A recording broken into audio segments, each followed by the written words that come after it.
हेडलाईन्सचे प्रायोजक आहे NBC bearings, लांब पळण्यासाठी। भारताच्या राजकारणामध्ये भ्रष्टाचाराचे सर्वात मोठे सरदार शरद पवार। भ्रष्टाचाराला संस्थात्मक करण्याचं काम पवारांनी केलं। पुण्यामधून अमित शहांचा जोरदार हल्लाबोल। भ्रष्टाचाराचे आरोप लावलेले सगळे भाजपात। गृहमंत्री शहांनी माहितीच्या आधारावर आरोप करावे। भ्रष्टाचारी कोण हे जनतेला माहिती। जयंत पाटलांचा शहांवर पलटवार। मी सकाळपासून कामात, शहांनी काय टीका केली माहिती नाही, पाहिल्यानंतर बोलेन। अजितदादांचा अमित शहांनी शरद पवार यांच्यावर केलेल्या टीकेवर बोलण्यास नकार। शरद पवार सत्तेत आले की मराठा आरक्षण जातं आणि भाजप सरकार आल्यावर आरक्षण मिळतं। केंद्रीय गृहमंत्री अमित शहांचं टीकास्त्र। मराठा समाजाला ओबीसीतून आरक्षण देण्यासाठी होकार आहे का? महाविकास आघाडीनं भूमिका स्पष्ट करावी। फडणवीसांचा पवार, ठाकरे आणि पटोलेंना थेट सवाल। उद्धव ठाकरे औरंगजेब फॅन क्लबचे नेते। संभाजीनगर नावाला विरोध करणाऱ्यांच्या मांडीवर जाऊन ठाकरे बसले। अमित शहांचा घणाघात। महाराष्ट्रामध्ये राजकीय लक्ष घालण्याऐवजी मणिपूर आणि जम्मू काश्मीरमध्ये लक्ष द्या। गृहमंत्रीपद सार्थकी लागेल। खासदार संजय राऊतांचा अमित शहांवर हल्लाबोल। आजची तारीख लिहून ठेवा। विधानसभा निवडणुकीनंतर महायुतीचंच सरकार येणार। उपमुख्यमंत्री देवेंद्र फडणवीसांकडून विश्वास व्यक्त। स्थानिक स्वराज्य संस्थांच्या निवडणुका राष्ट्रवादी स्वबळावर लढणार। उपमुख्यमंत्री अजित पवारांची मोठी घोषणा। ध्येय गाठण्यासाठी तह तर कधी सलगी करावी लागते। मोदींच्या विकासाच्या वाटचालीसाठी महाराष्ट्र सोबत राहावा, म्हणून हे परिवर्तन। अजित पवारांसोबतच्या युतीबाबत फडणवीसांचं भाष्य।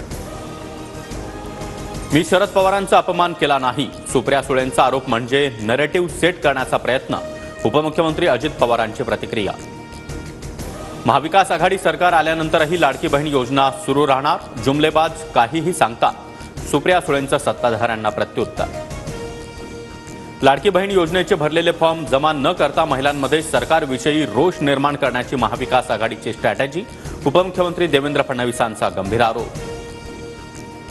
खोटेपणावर पांघरून घालण्यासाठी चित्रपट काढत आहेत। शिंदेंनी काढलेला चित्रपट बोगस। धर्मवीर 2 चित्रपटावरून संजय राऊतांचा शिंदेंवर निशाणा। काँग्रेस आमदार हिरामण खोसकर मुख्यमंत्री शिंदेंच्या भेटीला।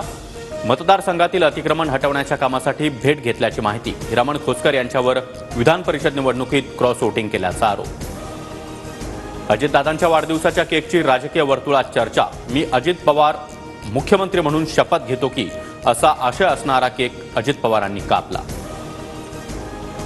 भाजप अजितदादांवर नाराज नाही। खुर्चीसाठी मित्र सोडायला आम्ही काय उद्धव ठाकरे आहोत का? भाजपचे नेते सुधीर मुनगंटीवार यांचा ठाकरेंना टोला। मुलीच्या डोळ्यातील पाण्याला भंपकपणा म्हणता का? प्रवीण दरेकर मराठा समाजाचा अपमान करत आहे। मनोज जरांगेंचा हल्लाबोल।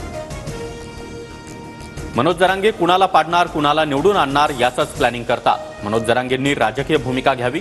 भाजपचे आमदार प्रवीण दरेकरांची प्रतिक्रिया। मुंबईसह उपनगरामध्ये पावसाचा जोर वाढला। सखल भागामध्ये पाणी साचल्यानं रस्ते वाहतूक संथ गतीनं। समुद्र किनाऱ्यापासून दूर राहण्याचे पोलिसांचं आवाहन। मुख्यमंत्री एकनाथ शिंदे मुंबईतील पावसाचा आढावा घेणार। आपत्कालीन परिस्थिती उद्भवू नये यासाठी यंत्रणांनी सतर्क राहावं। मुख्यमंत्री शिंदेंचे आदेश। सानपाडा हायवेवरील भुयारी मार्गामध्ये पाणी साचल्यानं वाहतुकीला फटका, तर ठाण्याच्या शहापूर तालुक्यातही मुसळधार पावसानं जनजीवन विस्कळीत। चंद्रपूरमध्ये मुसळधार पावसामुळे अनेक भागात पूरस्थिती। प्रशासनाकडून बचाव कार्य सुरू, तर गडचिरोलीमधील अनेक गावांचा संपर्क तुटला। 5 राष्ट्रीय महामार्गासह 30 महामार्ग बंद। सांगली, कोल्हापूर, रत्नागिरी, रायगड जिल्ह्यात देखील पावसाचा हाहाकार। कृष्णा, कोयना, पंचगंगा नदीच्या पाणी पातळीत झपाट्यानं वाढ। बाजारपेठांमध्ये पाणी शिरल्यानं मोठं नुकसान। हेडलाईन्सचे प्रायोजक आहे एनबीसी बेरिंग्स, लांब पळण्यासाठी।